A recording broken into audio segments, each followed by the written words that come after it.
Imagine being told you can't visit an entire continent, not because it's dangerous, though it certainly is, not because it's expensive, though it costs a fortune, but because 46 nations signed a treaty that explicitly controls who can go there, what they can do, and most importantly, what they're allowed to say about what they find. Antarctica is the only place on Earth where you need government permission just to set foot on the land. And when you dig into why that treaty exists, when you look at what was happening in the years before it was signed, you start to realize that the official story about protecting penguins and preserving pristine wilderness is just the surface layer of a much deeper truth. In 1959, in the middle of the Cold War, when the United States and Soviet Union couldn't agree on anything, they somehow came together with 44 other nations to sign the Antarctic Treaty. This wasn't a suggestion. This was international law with teeth. The treaty froze all territorial claims, banned military activity, and created a system where everything that happens on the continent is monitored, reported, and controlled. And here's what nobody talks about. In the 12 years before that treaty was signed, there was more military and scientific activity in Antarctica than in the previous century combined. Operation High Jump in 1946 sent 4,700 men, 13 ships and 33 aircraft to Antarctica under the command of Admiral Richard Byrd. The official story was mapping and research, but you don't send that level of military force for mapmaking. You send it when you're looking for something specific, or when you've already found something and need to secure it. Before we go deeper into what they found, if you're tired of surface-level explanations that don't ask the hard questions, if you want analysis that follows the evidence instead of the narrative, stay with us. Your engagement helps us keep asking the questions others won't touch. Let's start with the official narrative and then dismantle it piece by piece. The Antarctic Treaty System tells us the continent is protected for peaceful purposes and scientific research. Environmental preservation, international cooperation. These are the reasons we're given for why you can't just book a flight and explore Antarctica the way you can visit any other remote location on Earth. But this explanation falls apart under the slightest scrutiny. If the goal was really environmental protection, why wait until 1959? Antarctica had been known to Western explorers since 1820.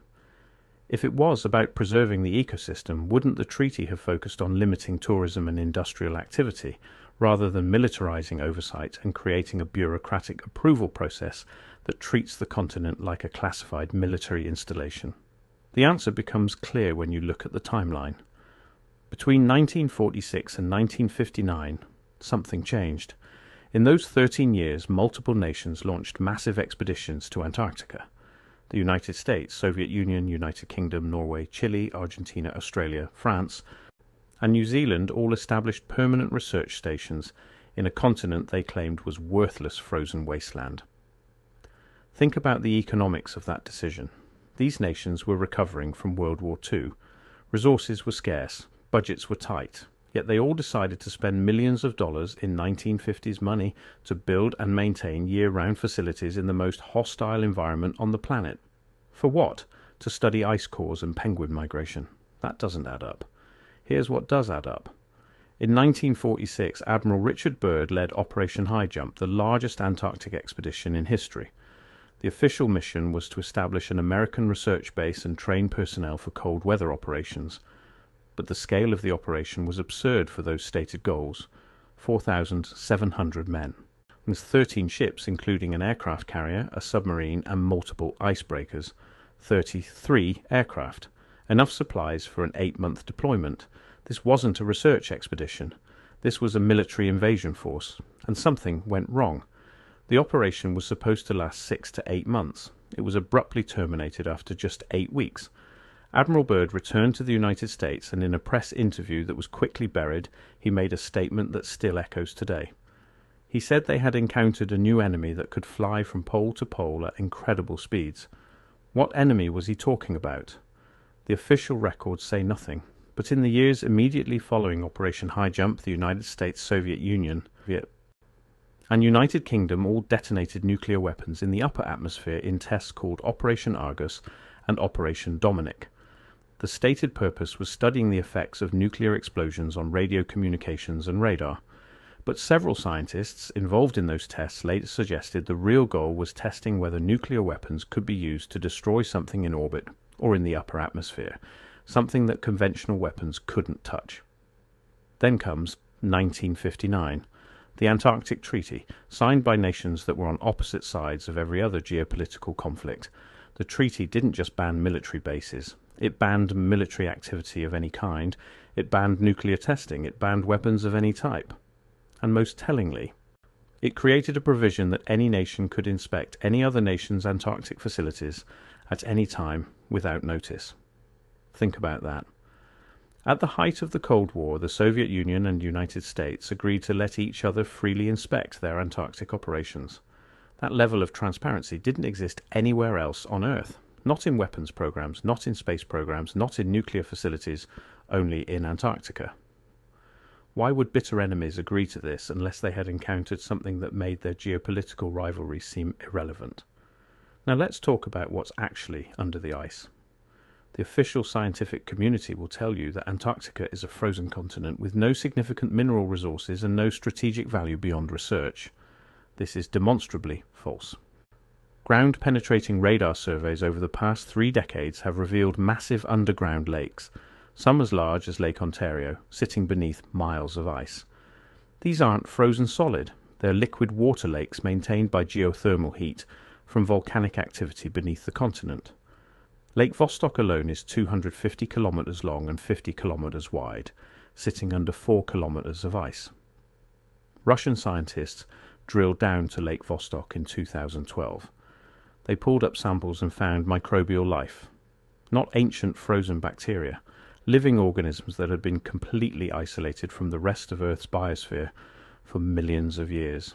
These organisms had DNA structures that don't match any known life forms on the planet. That discovery was published in a handful of obscure scientific journals, and then the global media moved on. No follow-up, no investigation into what else might be living in those lakes, just silence. And Lake Vostok is just one of 400 known subglacial lakes in Antarctica. We've sampled one. What's in the other 399?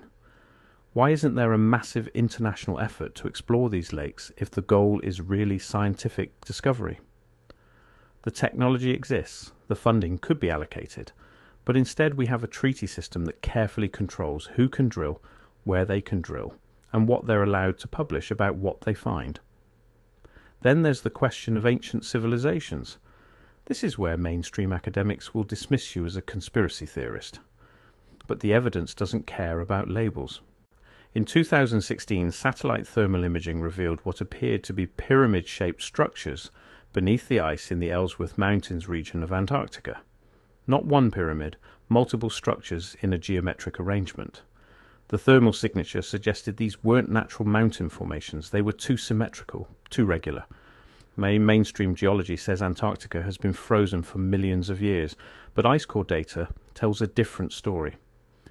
The ice cores show that Antarctica had periods of temperate climate as recently as 6,000 years ago in certain regions. That's within the timeline of human civilization. That's after the construction of the pyramids in Egypt and the megalithic structures in Peru and Turkey. What if Antarctica wasn't always frozen? What if there was a period when it was habitable? What if an advanced civilization existed there and left structures behind before the ice consumed everything? The Antarctic Treaty makes it nearly impossible to investigate these questions. Any expedition to those thermal anomalies would require approval from the Antarctic Treaty System. That approval process involves multiple governments and committees. It requires justifying the scientific value. It requires sharing all findings with the international community. And historically, expeditions that claim to be investigating anything related to ancient civilizations or anomalous structures are denied permits or have their funding mysteriously pulled. Let's talk about Admiral Byrd again.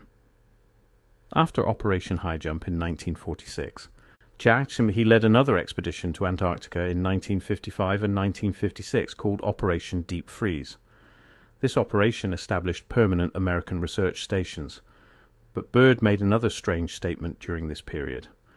In his diary, which wasn't published until after his death, he wrote about flying into what he called the hollow interior of the Earth through an opening at the South Pole.